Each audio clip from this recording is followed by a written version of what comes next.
Once again, thankful to be here. It was good to have some visitors with us this morning. I really do appreciate the churches that help support us, and it's always nice when it's nice when anybody can visit, but it's nice when somebody's able to come from one of the churches that helps support us. So we sure be praying for each of those churches. They've got their own community they're trying to reach, their own people that they're working with, and so be sure and remember to pray for them. All right, tell you what, we are going to be back in the book of Psalms. We're up to Psalms chapter 26. Psalms chapter 26. There are 12 verses here, and we've got several things we want to try to cover today, so I'll try to see if I can get through all of it here. Psalms chapter 26, and what I'd like to do is go ahead and we'll read this chapter, and then we're going to back up for a minute and just talk about a couple things before we dig into each verse. Psalms chapter 26, starting in verse 1, it says, "A psalm of David. Judge me, O Lord, for I have walked in mine integrity. I have trusted also in the Lord, therefore I shall not slide. Examine me, O Lord, and prove me. Try my reins and my heart. For thy loving kindness is before mine eyes, and I have walked in thy truth. I have not sat with vain persons, neither will I go in with dissemblers. I have hated the congregation of evildoers, and will not sit with the wicked. I will wash mine hands in innocency, so will I compass thine altar, O Lord, that I may publish with the voice of thanksgiving and tell of all thy wondrous works. Lord, I have loved the habitation of thy house, and the place where thine honor dwelleth. Gather not my soul with sinners, nor my life with bloody men, in whose hands is mischief, and their right hand is full of bribes. But as for me, I will walk in mine integrity. Redeem me, and be merciful unto me. My foot standeth in an even place. In the congregation will I bless the Lord." Now, this psalm opens with an interesting statement. It says, "Judge me, O Lord." Now, in reality, this world, for the most part, doesn't want to be judged, right? Matter of fact, one of people's favorite verses to quote is like, don't judge me. The Bible says not to judge. Of course, that is often taken out of context. But I do want to say as we start this one, understand that you need to understand the word judge, because we often, when we use the word judge, we mean to condemn, right? We don't think about the act of determining and judging right or wrong. We think, oh, you're judging me, you're condemning me, you've already passed judgment on me. It's important to understand here that he's not saying, Lord, condemn me, Lord, hold me at fault. He is placing himself in the hands of the Lord, and maybe a good way to say it is he's taking his case before the judge and asking that the judge would weigh his case, right? And so I think you need to keep that in context there, that word and how that word is used here. But listen, before we jump into each verse, I want to talk a little bit about possible context of Psalms chapter 26. In other words, many of David's Psalms, especially, not all of them, but many of them, you can tell by the way they were written, they were drawn from experiences of his life. There's a lot of opinions about what Psalms 26 is from. Like, which event is David talking about? When he says that he's innocent, Because really, when you read this whole chapter in context, he's saying, Lord, I'm being accused of something. I need you to take my case and judge my case. And so, of course, the immediate reaction is, well, which event is David talking about? And you read this one commentator and it's this event. You read somebody else and it's this event. You read somebody else and it's this event. But what you will find that is common among almost everybody that I looked up is they all will come around the fact that the psalm in its entirety is about David laying his case before God and asking the Lord to be the judge over his trial, so to speak, right? And it's commonly believed, based on the context and the way it's written, that David is probably being accused of something, and David is saying, it's not true, I am innocent of this. And he's asking the Lord to be the one that rules over this proceeding. And he's placing his faith in God, the holy, true, righteous God, to judge his case.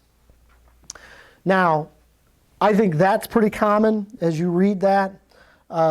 You could look at David's life, and I'm going to mention a couple of them just because I think sometimes when you have those real life examples that you can, oh, he was in that mindset, he was going through this thing, it really helps the words jump out at you a little bit.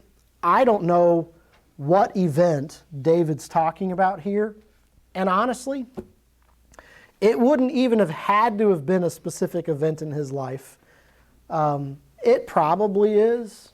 Wouldn't have to be. I mean, this is God's inspired word. David was a prophet. David was a guy that the Lord obviously talked to and gave revelation to. And so it wouldn't have had to have been about a particular event. But when you know a little bit about David's life, he had plenty of times where this chapter would have been very applicable to the situation that he was going through. And as we think about these times, and I want to bring a few of them to your mind, again, to kind of help, oh yeah, context. Okay, I get it. But I also want you to think about your own life, because I have a feeling there have probably been times in your own life where you may have been through some situations where maybe not exactly the same, but maybe you've had to lay your case before the Lord too. Or maybe you should have, and you didn't. Or honestly, as I look forward to the rest of my life, whether it's long or short or whatever, if I'm here for very long, there will be another time where something comes up and I'm going to need to lay my case before a holy and a just God, right? I think some of these things happen to all of us in different levels or degrees, where somebody is falsely accusing you of something or spreading things behind your back about you, things like that, right? As we look at David's life, I immediately thought about, King Saul. King Saul wanted to kill David. And for a large part of that time period, he treated David like a common criminal. I mean, he was an outlaw. He was on the run. Anybody that learned where David was, man, you were supposed to tell Saul, and Saul was going to go get him, right? He was treated like a common criminal. I even think about, and we're not going to turn there, but in 1 Samuel chapter 20, David and Jonathan, you know the story, right? Where they create this plan where Jonathan is going to find out whether David's safe or not, and he's going to do this signal to tell David whether he should run or whether he should come. But in the course of that dialogue, David basically wants to know from Jonathan, what have I done wrong? What have I done to your father? And Jonathan, in the course of that dialogue, asks basically the same question of Saul. What has David done to you? Now, Jonathan gets in trouble, and Saul basically tells him, you're fighting against yourself because this is my kingdom. Someday I want to pass this kingdom to you, and you're trying to help David. And of course, it's in that story where he has to send the signal to David that he needs to run, right? If you're David and you're thinking, I haven't done anything. Like, I have been a faithful servant. And honestly, he had been. Like, he had been faithful not only to the Lord and to the nation of Israel, but to Saul. What have I done? He hadn't done anything.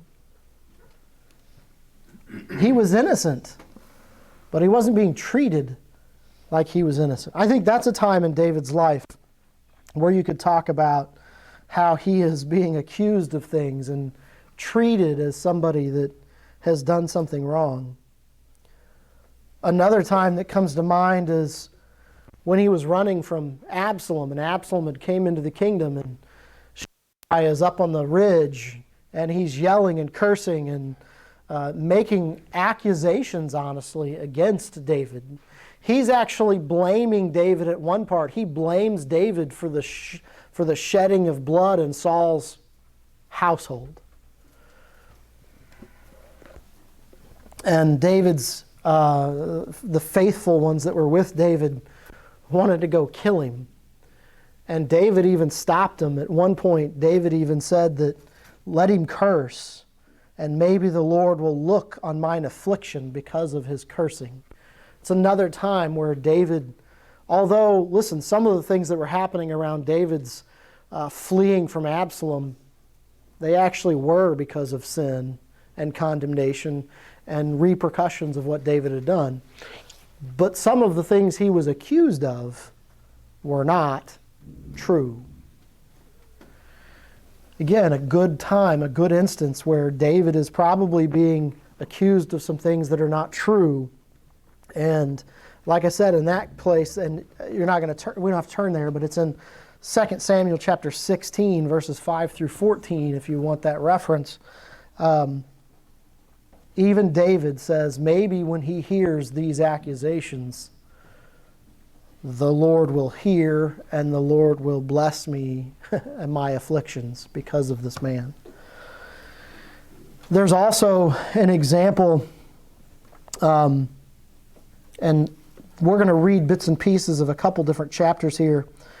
This is the one that I read several different people that felt like it's one of these two places, or maybe a combination of these.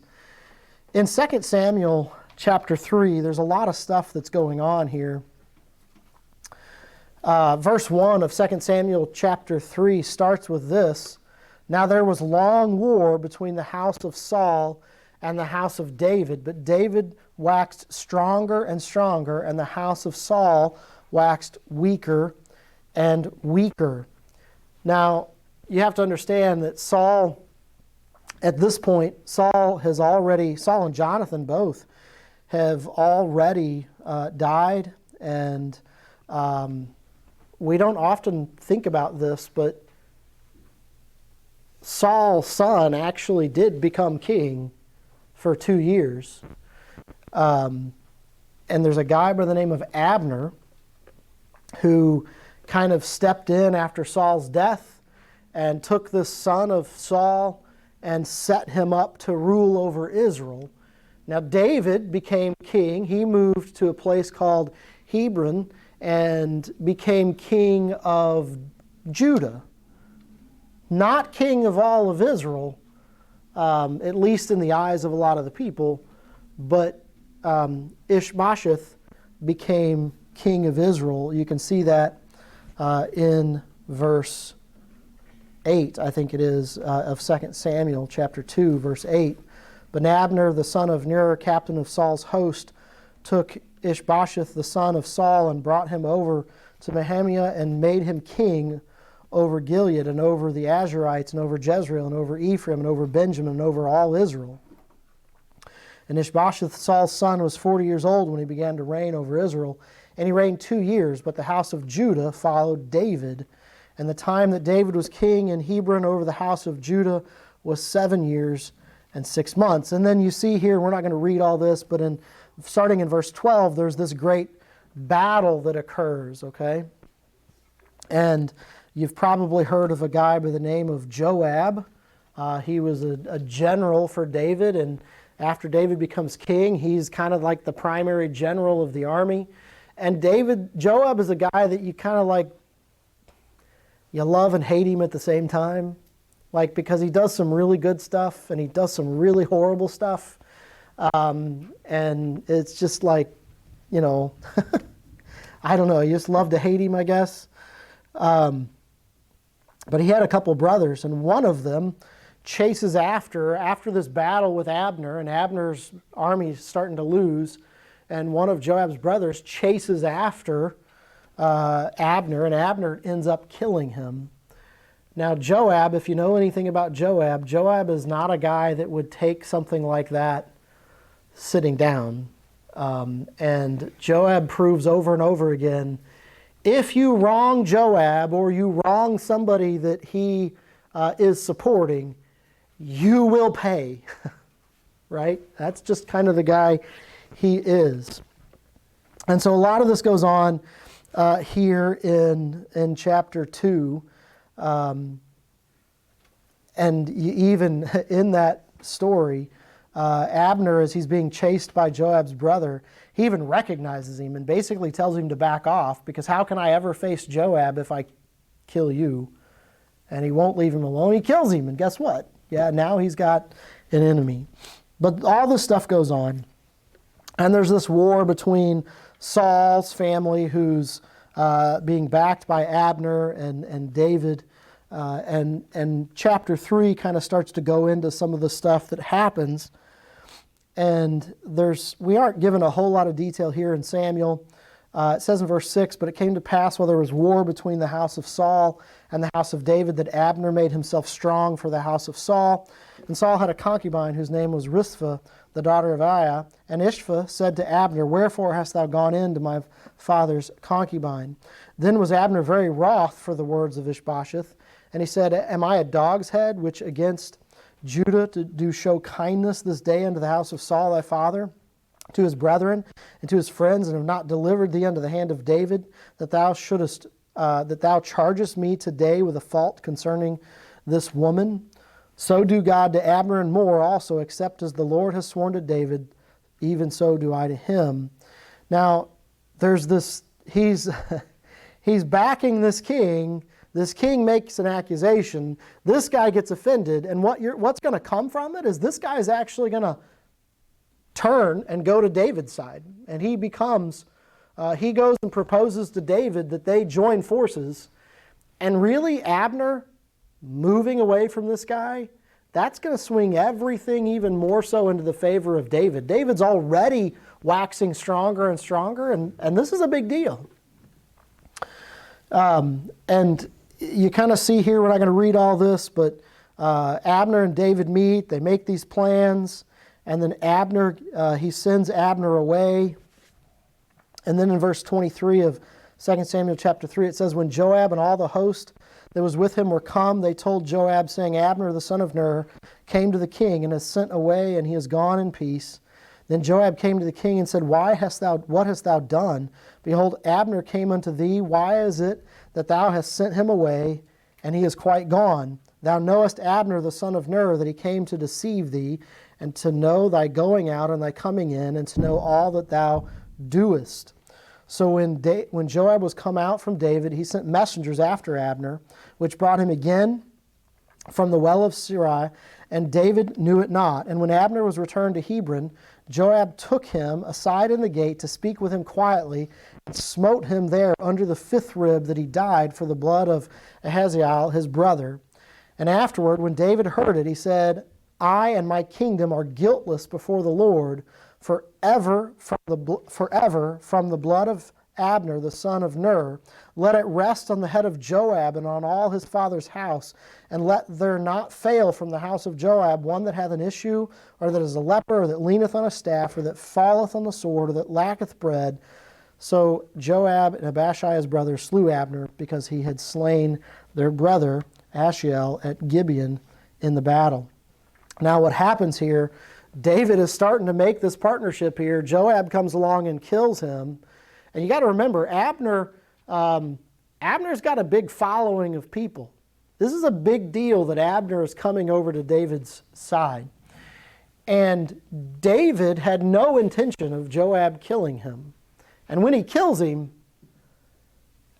it kind of, to some degree, does put David in a little bit of a bad light. It looks like he has just maybe taken advantage of the situation and killed Abner to better his position in the battle here, so to speak.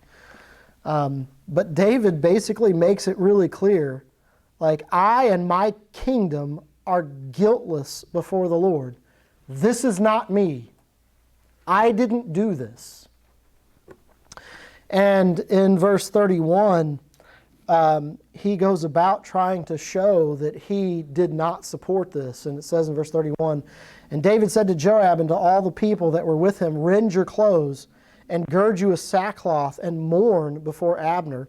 And King David himself followed the bier. And they buried Abner in Hebron, and the king lifted up his voice and wept at the grave of Abner, and all the people wept. And the king lamented over Abner and said, died Abner as a fool dieth. Thy hands were not bound, nor thy feet put into fetters, as a man falleth before wicked men, so fellest thou. And all the people wept again over him. And when all the people came to cause David to eat meat while it was yet day, David sware, saying, so do God to me, and more also, if I taste bread or aught else till the sun be down. And all the people took notice of it, and it pleased them, as whatsoever the king did pleased all the people. For all the people in all Israel understood that day that it was not the king to slay Abner, the son of Ner. David had to show the people that this was not him. This is not what he had done. But listen, by the fact that his general did it, it really made it look like he was the guy, right? And so this is an example, again, where David is put into a bad situation, and things really could have went pretty poorly for him. It happens again really soon after this. And when you turn over to 2 Samuel chapter 4, and when Saul's son heard that Abner was dead in Hebron, his hands were feeble, and all the Israelites were troubled. And Saul's son had two men that were captains of bands. The name of one was Benaiah, and the name of the other was Rechab, the sons of Rimmon, a Beerothite, of the children of Benjamin, of Beeroth, also which reckoned to Benjamin.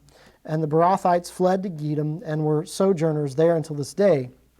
And Jonathan, Saul's son, had a son that was lame of his feet. He was 5 years old when the tidings came of Saul and Jonathan out of Jezreel. And his nurse took him up and fled, and it came to pass, as she made haste to flee, that he fell and became lame, and his name was Mephibosheth. And the sons of Rimmon, the Beerothite, Rechab and Benaiah, went and came about the heat of the day at the house of Ishbosheth, who lay on a bed at noon. And they came thither into the midst of the house, as though they would have fetched wheat, and they smote him under the fifth rib, and Rechab and Benaiah his brother escaped.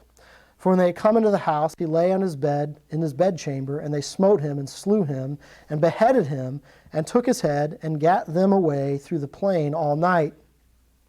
And they brought the head of Ishbosheth unto David to Hebron, and said to the king, behold, the head of Ishbosheth, the son of Saul, thine enemy, which sought thy life, and the Lord hath avenged my lord the king this day of Saul and of his seed.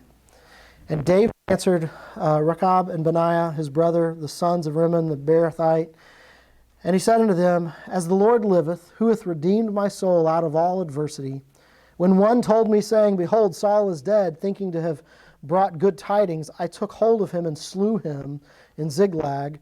Who thought that I would give him a reward for his tidings? How much more when wicked men have slain a righteous person in his own house upon his bed? Shall I not therefore now require his blood of your hand?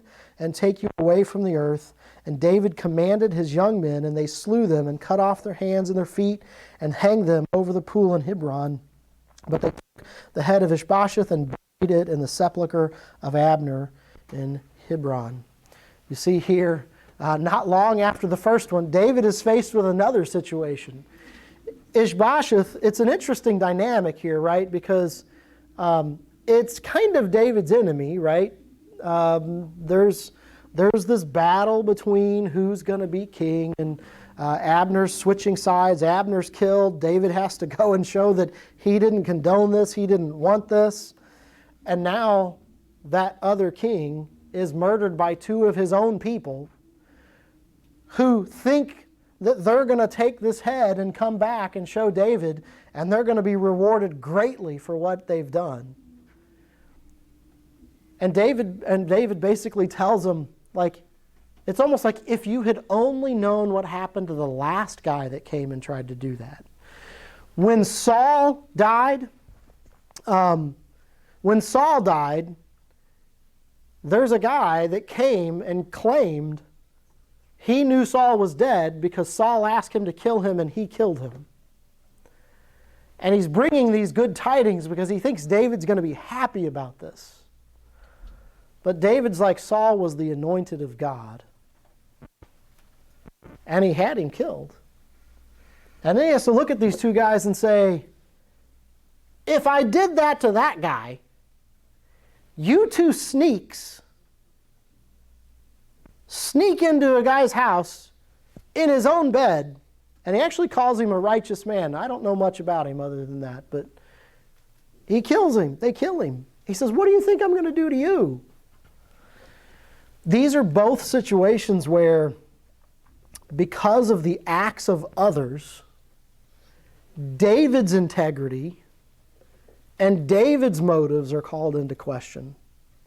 And so when you look back on David's life, there's some things that David had nothing to do with that could have shined a bad light on him.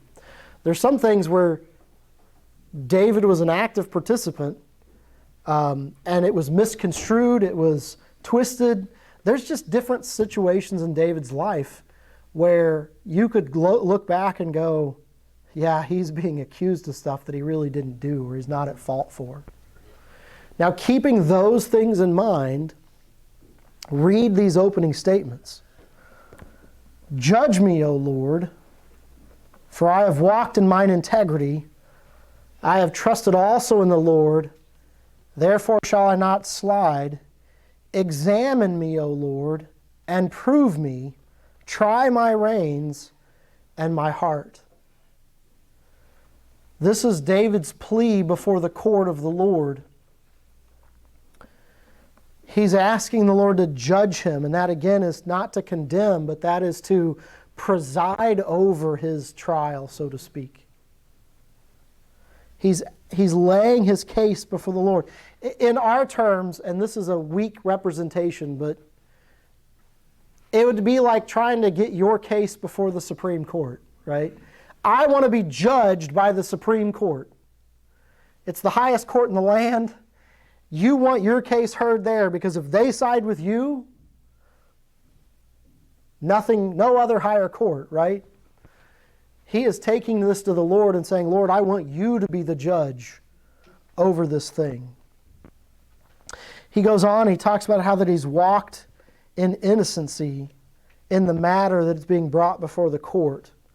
He's not going to waver, he's not going to fear, because he is putting his trust in a holy and righteous and just judge. He knows he's innocent. And he knows that God is just. And what better place to take your cause than to a perfectly just God? Now, I do want to make note that as you read through this chapter, David is not claiming to be sinless. I think that's why it's important to keep this chapter in the context of some event or something that has been accused, that David's been accused of, or that's been stated about David, and he's pleading his innocency in this situation. David knows he's not sinless. Read about any other chapter that David writes, any other psalm that David writes, and you will learn really quick, David knows he is not guiltless. Matter of fact, I think it was in the prior chapter, he talked about forget the sins of my youth and don't remember my transgressions. Even in this chapter later on, he talks about needing the Lord's mercy and needing the Lord's redemption. This is not a man who is claiming sinless perfection. This is a man who is innocent of something that he's being accused of, and he is pleading his cause before the highest court. As you read the words, "Examine me, O Lord, and prove me, and try my reins and my heart," I think you need to understand the depths of what's being said here. He is confident in his innocence in this case, and he is asking the God of heaven to examine him.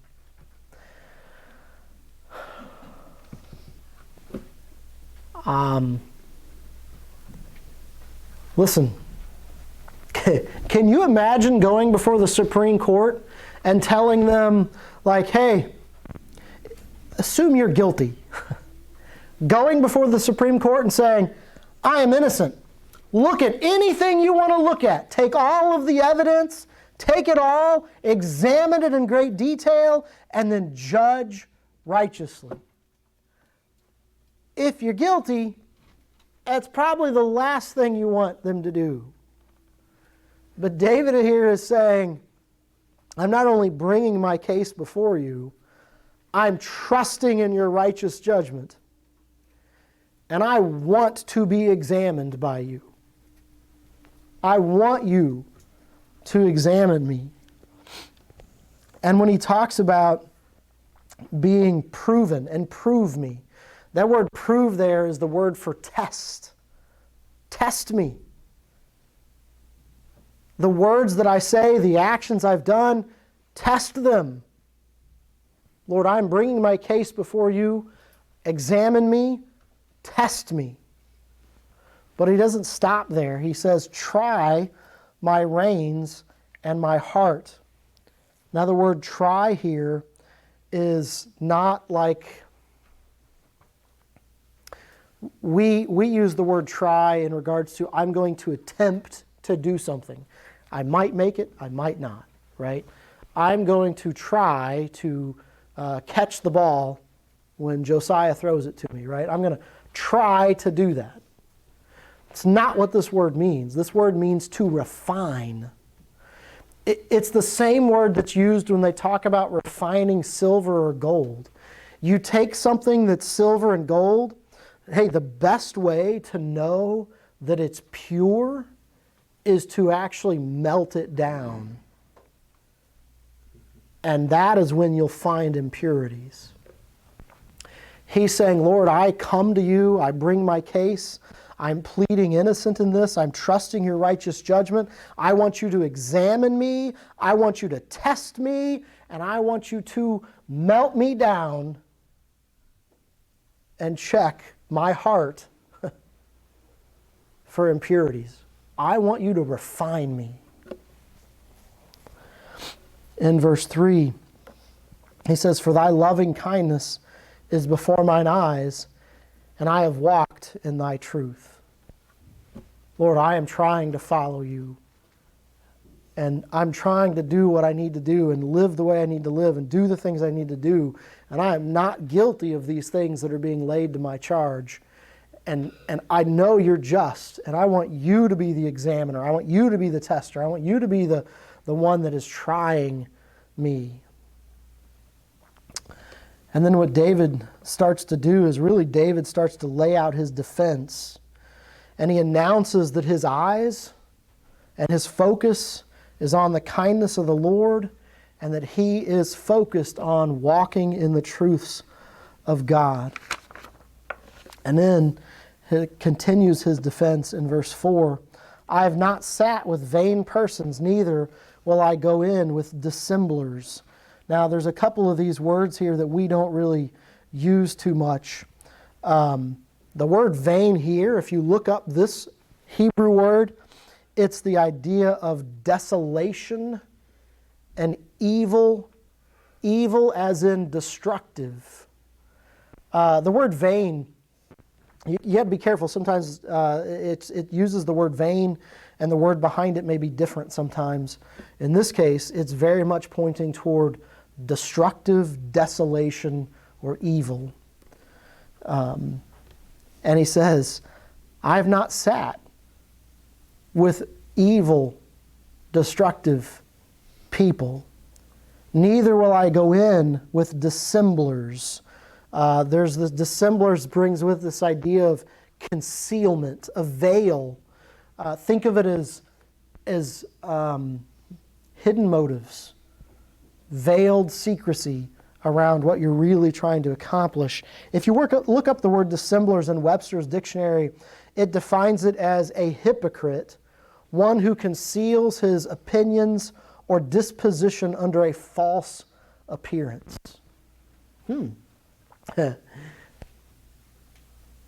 Let's put it in the context of Abner being killed and Ishbosheth being killed. David wants it clear, I had nothing to do with that. Like, I did not condone that. I did not order that. I don't want anything to do with that. I don't want to be with dissemblers, with those that are hypocrites and concealing their true motives. He goes on a little bit further and he says, I have hated the congregation of evildoers and will not sit with the wicked. So not only does he not like them, does he not want to be with them, he goes so far as to say that he actually hates the assembly of the wicked. I hate the assembly of the wicked, and I do not want to sit with the wicked. In verse 6, I will wash mine hands in innocency, so will I compass thine altar, O Lord, that I may publish with the voice of thanksgiving and tell of all thy wondrous works. Lord, I have loved the habitation of thy house and the place where thine honor dwelleth. Instead of going in among the wicked, instead of going in with the vain, instead of going in with the hypocrite, he's saying, that's not what I want. What I am trying to do is walk in the ways of the Lord. I want to focus on having my life centered around the worship of God, and to be able to go in among the assembly and actually declare God's wondrous works with thanksgiving. I mean, that is so opposite of everything else, right, that he's talked about. Deceitful people and vain people and wicked people and evil people. Man, he doesn't want to be around that stuff. He doesn't want to cause that to be the people that he's associated with and the assembly that he's associated with. He wants his focus to be on the things of God and to be able to worship God and to have people, whenever he uses his voice to lift up the wondrous works of God, to be believed, one. Two, he wants to be able to, in thankful, declare God's wonderful works. You're off involved in all that other stuff. Listen, it's going to be hard for you to, in thankfulness, lift up the wonderful works of God. He says, that's not where my focus is. That's not where my attention is. That's not what I've been trying to do. I've been trying to live over here in this stuff. David is pleading his cause before the Lord. And as he comes down toward the end of this, he goes to the Lord, right? He started with taking it to the Lord, asking to be examined, asking to be proved, asking to be tried, and then he lays out his defense. And at the end of his defense, he actually lays out a plea for deliverance and protection.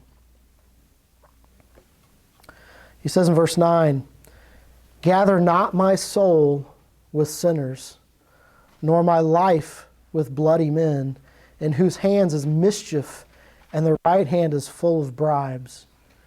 He says, Lord, don't let me be gathered up with them. When the net of judgment comes down and swoops up these evil sinners, Lord, don't let me be caught up with them. I don't want to be with them. I don't want to be like them. And I don't want to be counted as them. Lord, don't let me be gathered up with them. And you can look at this a couple ways. He could be saying, listen, I don't want people to think that that's who I am. He could be saying, when judgment comes, don't let me be found there. Because those people, the ones that are sinners, the ones that are bloody, man, their hands seek after mischief. It's what they want. And their right hand is full of bribes. What is it that the people that killed Ishbosheth, why do you think they brought his head to David? Oh, they wanted something. They wanted something. David said, man, don't let me be counted with people like that. I don't want to be counted with people like that. And he goes on in verse 11, but as for me, I will walk in mine integrity, redeem me, and be merciful unto me. I'm reminded of the words of Joshua. Joshua said, but as for me and my house, we're going to serve the Lord. Right? You go do what you want to do.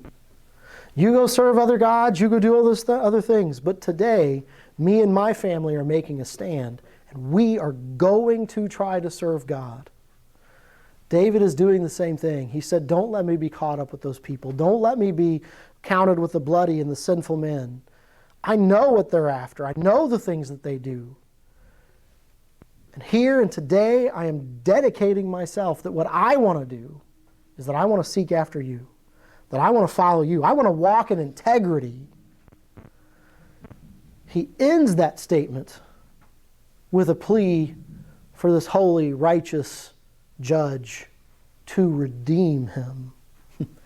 Ransom me, Lord. Deliver me. And be merciful to me. It's interesting when you look up in the Old Testament, I don't know if it's every time, but many times the word merciful, when you look up the Hebrew word behind it, it's this idea of stooping down to one of lesser degree. And this is what David pleads for at the end of his case that he's laying out before the Lord. To bend or stoop in kindness to an inferior is what Strong's says. To bend or to stoop in kindness to an inferior. As he's laid his case before the Lord, and he has laid out the things he's tried to do in his life and the way he's trying to live, I think this last part also recognizes with humbleness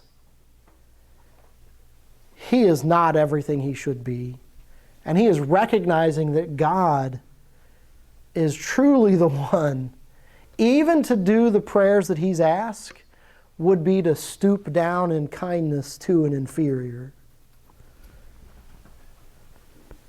And Lord, be merciful unto me. In verse 12, my foot standeth in an even place. That's a level. That word even place means level. His feet are planted firmly in a level place.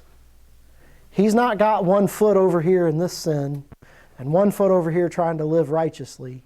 He's saying, I want my feet planted firmly and evenly where they should be.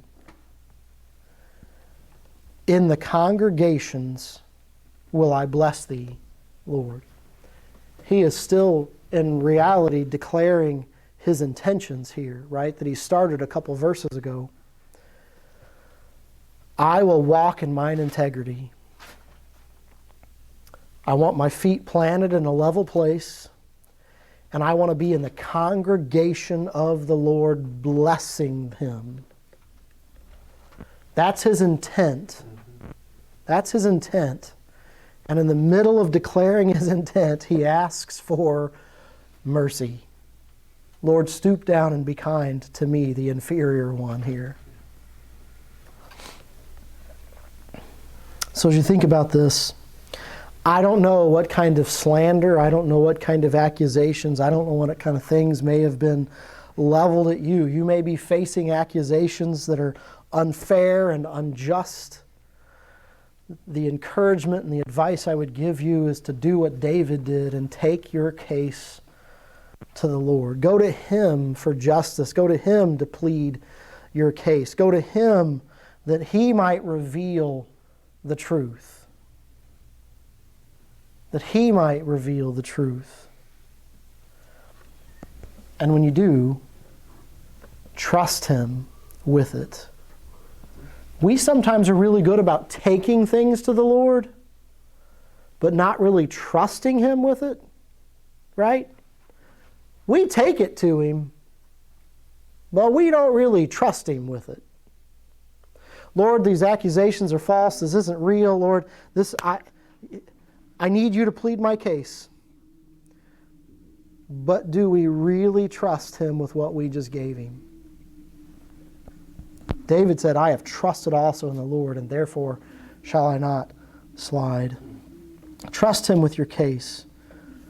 Take it to him. Trust the righteous God that he will reveal the truth.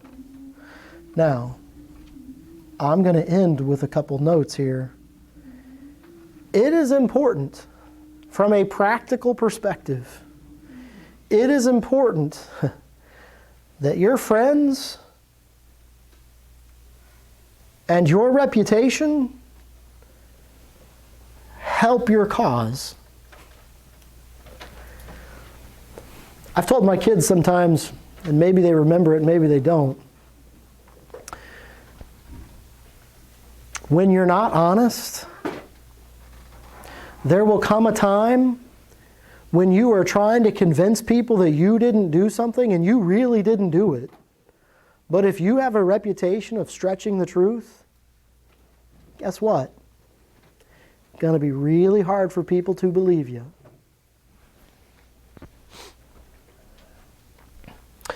When the people that you hang out with and spend your time with are vile and wicked and get off into trouble constantly, when dispersions are cast your direction, it's going to be harder for you to convince people you weren't guilty when the people you've been spending your time with would have absolutely done that.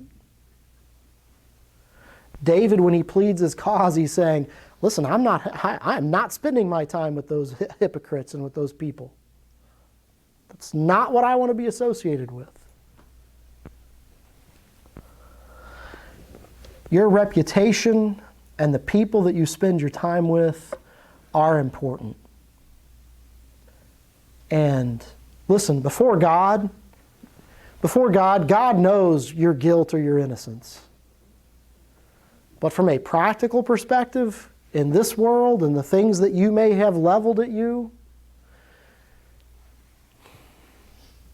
history matters. And so some advice I would give you, especially those of you that are young and starting to get old enough to get off and to do stuff,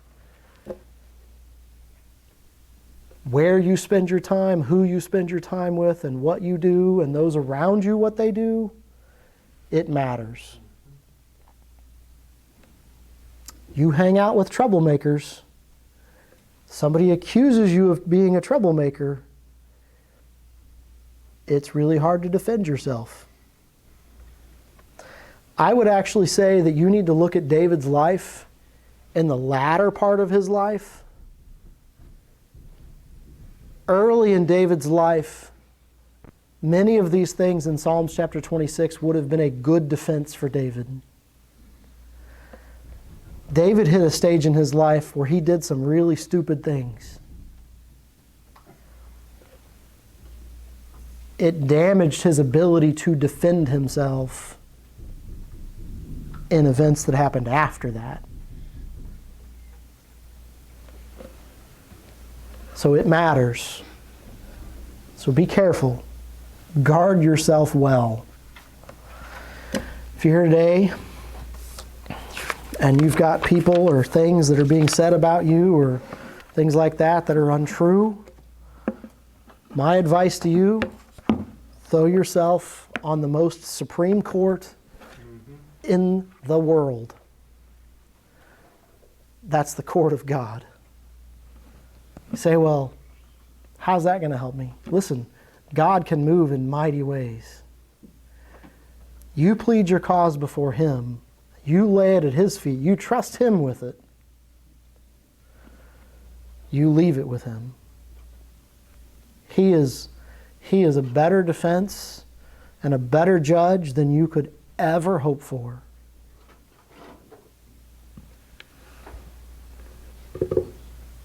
But if you're guilty,